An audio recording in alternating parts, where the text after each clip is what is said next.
El informe de sustentabilidad que ha promovido el Instituto es para basarse en la información científica generada en el país para saber exactamente en qué situación está la Argentina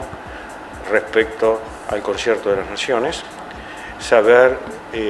dónde nos aprieta el zapato, qué es lo que estamos haciendo bien, qué es lo que estamos haciendo mal, dónde tenemos que insistir. Para ello se convocó a 45 científicos argentinos organizados dentro de la Red de Seguridad Alimentaria del CONICET, agrupados en 5 grupos de trabajo, por así decirlo, liderados también por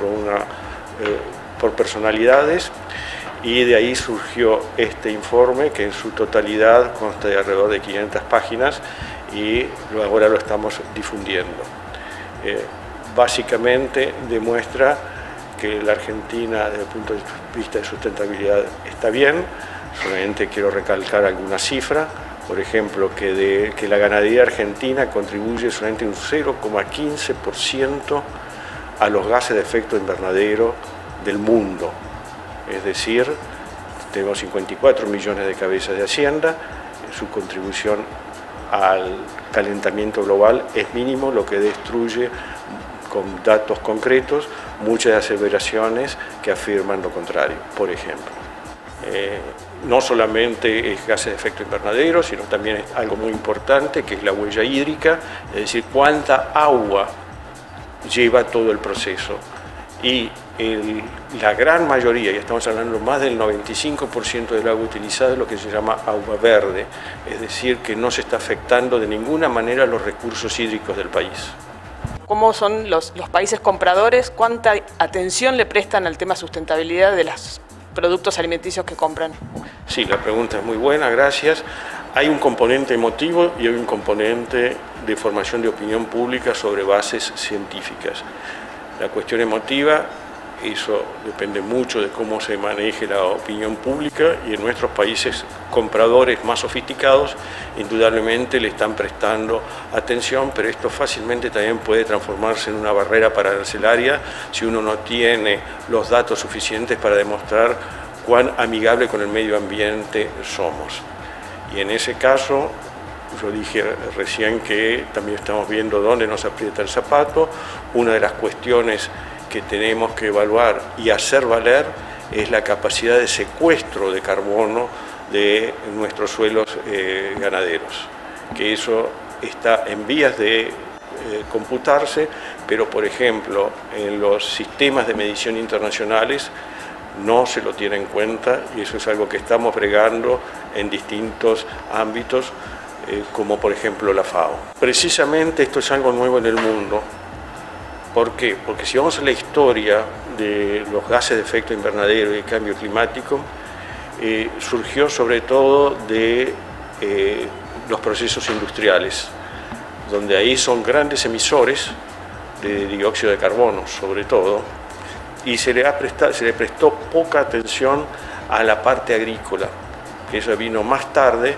y de ahí que no se ha computado la parte de secuestro e incluso no se ha tenido debidamente en cuenta cuál es el ciclo del carbono. Básicamente, y para ser sucinto, lo aprendimos en la escuela, mediante la fotosíntesis se fija carbono en el suelo, los animales lo consumen, precisamente en áreas donde no se puede producir generalmente otro alimento para el ser humano, que eso es importante también para otros aspectos como es la provisión de alimentos para el ser humano. Pero volviendo a esto, hay un ciclo de fijación de carbono, consumo, y aparte está el metano, que parece que es uno de los malos de la película. Si bien el metano tiene una capacidad mayor que el dióxido de carbono, los efectos de calentamiento, dura menos tiempo en la atmósfera y se recicla, mientras que el dióxido de carbono dura más tiempo en la atmósfera y se va acumulando, y ese reciclaje no sucede al quemar energía fósil, y ese dióxido de carbono queda en la atmósfera y se va acumulando, que es lo que sucede en los sectores industriales. Por eso hay intereses creados que están de alguna forma insistiendo o poniendo de relevancia la contribución de la ganadería, pero poniendo debajo de la alfombra, que es lo que sucede con la industria, y los países que más contribuyen a los gases de efecto invernadero son los países más industrializados y que usan energía fósil en forma muy, a veces ineficiente, como es el uso del carbón. Y ahí tenemos el caso de China, que es el principal emisor del mundo, si bien en este momento está haciendo ingentes esfuerzos para reducir sus emisiones. Hay estudios fundamentalmente en el sistema científico de Estados Unidos, que esto ha cobrado, pero esto es reciente, son los últimos, digamos, del 2019 en adelante, precisamente porque también ve el sector agrícola, el sector ganadero, esta cuestión. Lo mismo está sucediendo en Australia y Nueva Zelanda, y tal vez Nueva Zelanda sea quien ha picado en punta en esto.